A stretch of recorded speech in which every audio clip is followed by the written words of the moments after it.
Subscribe చేయండి. 15 మంది doctors వచ్చారు. మరి నా ఆపరేషన్ స్టార్ట్ చేశారండి. లోపల నాకు మత్తి ఇచ్చేశారు. ఇక్కడ ఎముకల్లో నా పొట్టను చీల్చినప్పుడు ఒక బెలూన్లో గాలి ఎట్లా బయటకు వచ్చేస్తుందో అట్లా బస్సు మనం గాలి బయటకు వచ్చేసాలమైన వాసన. ఆ వాసనను ఎవరు కూడా భరించలేనంత వాసన అనమాట. డాక్టర్స్ కూడా ఇలా ఓపెన్ చేసి దూరం వెళ్ళిపోయారండి. చేయి పెట్టి ఆ పేగులు మొత్తం తీసాడండి. ఇట్లా ఆ పేగులు తీస్తే కుళ్ళిపోయిన వాసన పేగుల్లో నుంచి వస్తుంది. డాక్టర్లే వామిటింగ్ చేసుకుంటున్నారు. పేగులు తీసి టబ్బులో వేశారు. గ్లూకోజ్ బాటిల్, ఎన్ఎస్ బాటిల్స్ ఉంటాయి కదా, ఆ బాటిల్స్ 100 బాటిల్స్ తీసుకొచ్చి కట్ చేసి బకెట్లలో పోసి మగ్గులతో నా కడుపులో పోసారండి. కడుపులో పోసి కడుగుతున్నారు. ప్రతి పార్ట్ పనికి రాకుండా పోయిందండి. నా కడిగి ఆ పేగుల్ని కడిగి పనికిరాని పేగులన్నీ కట్ చేసేసి మళ్ళీ పేగులు జాయింట్ చేసి ప్రతి పార్ట్ ని క్లియర్ చేసి లోపల పెట్టి కుట్లేసి ఈ కడుపులో కుడి వైపున ఎడమ వైపున రంధ్రాలు పెట్టేసి పెద్ద పెద్దవి. మత్తు శుద్ధి ఇస్తే నువ్వెలా చూసావు మరేనమ్మా?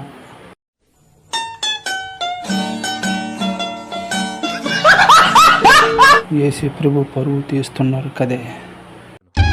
కరెక్ట్, ఇది కరెక్ట్ గా చెప్పావయ్యా. ఇది పట్టాల సెప్టిక్ ట్యాంక్. ఏంటి బ్రో అంత మాట అన్నావు? ఆయన డాక్టర్ అనరమ్మా, మటన్ కుట్టు మస్తన్ గడు అంటారు. కింది స్థాయి వాళ్ళకి అర్థం కాదు, మాస్ వాళ్ళకైతే అర్థం కాదు. మినిమం డిగ్రీ చదువుకున్న వాళ్ళకి, ఐఏఎస్ ఐపీఎస్ పెద్ద పై స్థాయి వాళ్ళకైతేనే అర్థం అవుతుంది. పొద్దున ఈ దరిద్రం ఏదన్నా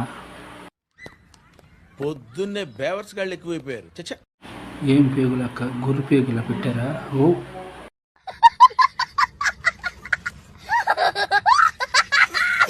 నీ కంపు స్టోర్ మాకు చెప్పిన మా అమ్మని గబ్బమై చేసావు కదా, గబ్బు దానా. వినేవారు ఉంటే ఎంతైనా చెప్తుంది దొంగ మొండ. నేను చూసింది చూస్తుంది అంత నిజమేనా? పిల్లలు తాగికంటే నీ దరిద్రం పోతుందిగా.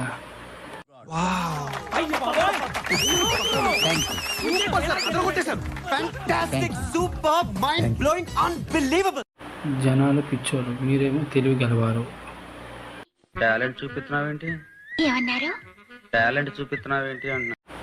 అందులో కొంచెం గోంగూర వేస్తే దాన్ని మా ఊర్లో బోటు గోంగూర అంటారు.